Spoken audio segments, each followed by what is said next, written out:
नमस्कार, जय हिंद दोस्तों। क्लास 11th एग्रीकल्चर मैथ्स के इस वीडियो में आपका स्वागत है। दोस्तों, इस वीडियो में आप क्लास 11th एग्रीकल्चर मैथ्स के वेरी इम्पोर्टेंट टॉपिक लंबवर्तीय बेलन राइट सर्कुलर सिलेंडर का एक मोस्ट इम्पोर्टेंट क्वेश्चन सीखने जा रहे हैं, जो वर्ष 2022 की बोर्ड परीक्षा और इससे पहले भी कई बार बोर्ड परीक्षा में पूछा जा चुका है। यह 4 अंक का प्रश्न है जो कई बार परीक्षा में पूछा गया है। इस प्रश्न का सलूशन देखने से पहले मैं आपको बता दूं कि लंबवर्तीय बेलन जो पूरा चैप्टर है भारत भारती प्रकाशन की बुक से, वो मैंने पढ़ाया हुआ है और इससे पहले लंबवर्तीय बेलन के 10 ईयर्स क्वेश्चंस जो मोस्ट इम्पोर्टेंट है और परीक्षाओं में पूछे जा चुके हैं, वो भी मैंने करवा रखे हैं। अगर वे वीडियोज़ आपको देखने हैं तो आप इस वीडियो के डिस्क्रिप्शन में जाकर उन्हें देख सकते हैं। अंत में एंड स्क्रीन पर और उससे पहले आई बटन में भी मैं उन वीडियोज़ का लिंक आपको दे दूंगा।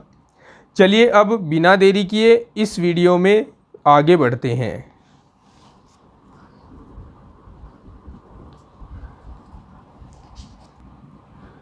प्रश्न क्या है देखिए, एक धातु के तार को वर्ग के रूप में मोड़ने पर 484 सेंटीमीटर स्क्वायर का क्षेत्रफल घेरता है। यदि इसी तार को एक वृत्त के रूप में मोड़े तो उस वृत्त का क्षेत्रफल ज्ञात कीजिए। ठीक है, वैसे तो इसमें बेलन का कहीं जिक्र नहीं आया है क्योंकि इसमें तार को पहले वर्गाकार रूप में मोड़ा गया है और फिर उसी तार को वर्ताकार रूप में मोड़ा गया है। लेकिन इस चैप्टर का जो इस क्वेश्चन का जो कॉन्सेप्ट है वो बेलन चैप्टर के सूत्रों से मिलता जुलता है, इसलिए मैं इसको बेलन चैप्टर से कह रहा हूँ कि ये उससे लिया गया है। अब चलिए हम इस प्रश्न का सल्यूशन करते हैं। देखिए, यहाँ जो धातु का तार है वो पहले वर्ग के रूप में मोड़ा गया इस प्रकार से। जब तार इस प्रकार से मोड़ा गया तो ये जो क्षेत्रफल है उसका ये वाला, ये क्षेत्रफल था 484 सेंटीमीटर स्क्वायर। ठीक है, अब इसी तार को एक वृत्त के रूप में मोड़ दिया गया, इस प्रकार से एक वृत्त के रूप में मोड़ दिया गया। वृत्त के रूप में मोड़ने पर इसका ये क्षेत्रफल कितना होगा वो हमें ज्ञात करना है। तो देखिए, किसी भी वृत्त का जो क्षेत्रफल होता है वो होता है पाई आर स्क्वायर, और वृत्त के क्षेत्रफल को ज्ञात करने के लिए हमें उसकी त्रिज्या का ज्ञात होना जरूरी होता है। तो यहाँ जो आर है वो त्रिज्या है और इस क्वेश्चन में हमारे पास इस वृत्त के लिए ये त्रिज्या नहीं है।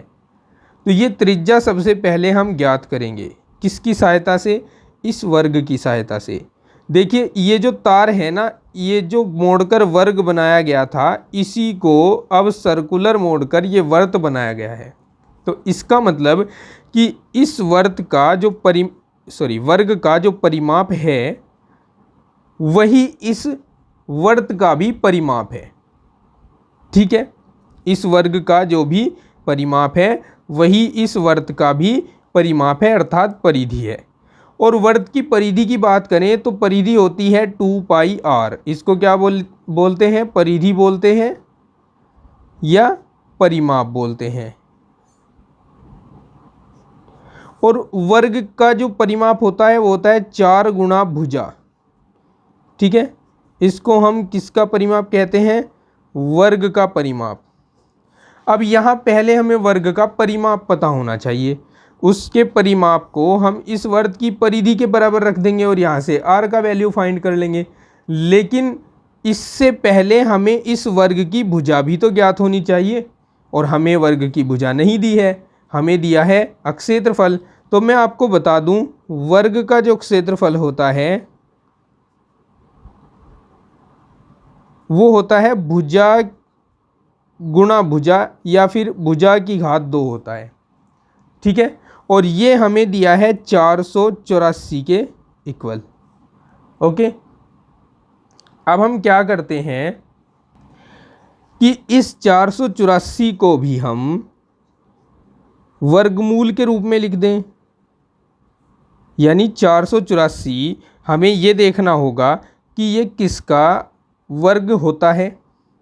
तो वैसे तो ये 22 का वर्ग होता है, लेकिन अगर आप बाई चांस नहीं याद रख पाए कि ये किसका वर्ग होता है तो आपको कैसे ज्ञात करना है, आपको 484 लिख लेना है और इसके अभाज्य गुणनखंड कर देने हैं। 2 दूनी 4, 2 चौक 8, 2 दूनी 4, फिर 2 एकम 2, 2 दूनी 4, 2 एकम 2, फिर 11 से काट दो 11 बार, 11 से काट दो 11 बार। अब 2 के जोड़े बना दो। तो हम देख रहे हैं कि इस जोड़े से 2 लिया जाएगा गुणा इस जोड़े से 11 लिया जाएगा, तो 11 दूनी 22 होते हैं। इसलिए इसको हम 22 का स्क्वायर लिख सकते हैं। और यहाँ से हम भुजा ज्ञात कर सकते हैं उस वर्ग की जो कि 22 सेंटीमीटर हो जाएगी। समझ गए ना दोस्तों? भुजा आ गई हमारे पास। अब हम लिखेंगे माना वर्त की त्रिज्या r है, तब वर्त का परिमाप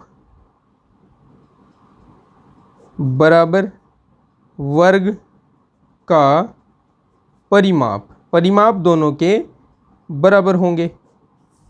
वर्त का परिमाप होता है 4 गुणा भुजा और वर्ग का परिमाप होता है माफ़ी चाहूँगा, मैंने ये उल्टा लिख दिया। वर्ग का परिमाप होता है 2 पाई r और वर्ग का परिमाप होता है 4 गुणा भुजा। अब मेरे पास जिसकी वैल्यू है मैं यहाँ पुट करने वाला हूँ उनको। तो जैसे 2 पाई की वैल्यू 22/7 क्वेश्चन में लिख कर दी है हमें, r की वैल्यू को r रखिए, 4 गुणा भुजा का मान 22 आया है, 22 रख दीजिए। अब यहाँ r को लेफ्ट हैंड में ही रहने दो। इधर 4 गुणा 22 ये 7 जाएगा इन दोनों के साथ गुणा में, और 2 गुणा 22 आएगा भाग में।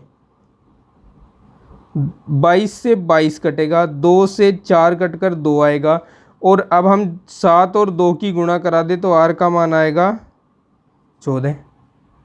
अब हमारे पास इस वर्त की त्रिज्या है तो हम इसका अक्षेत्रफल ज्ञात कर सकते हैं। अब वृत्त का अक्षेत्रफल ये हो जाएगा पाई r स्क्वायर।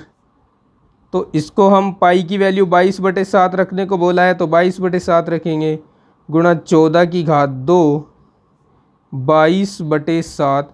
14 की घात 2 को 14 गुणा 14 लिखा जा सकता है।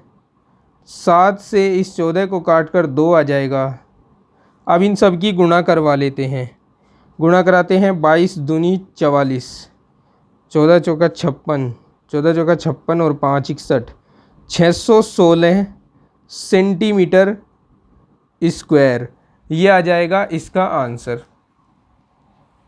ठीक है, ये क्वेश्चन था जो 4 अंक में पूछा गया है यूपी बोर्ड 2022 में।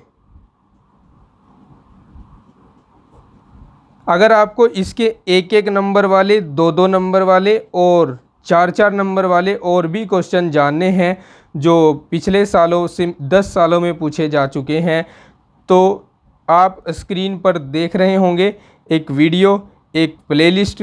इन दोनों में से किसी में भी जाइए और जाकर देखिए। मिलता हूँ आपको नेक्स्ट वीडियो में। तब तक के लिए अपना ध्यान रखिए, स्वस्थ रहिए, मस्त रहिए, व्यस्त रहिए।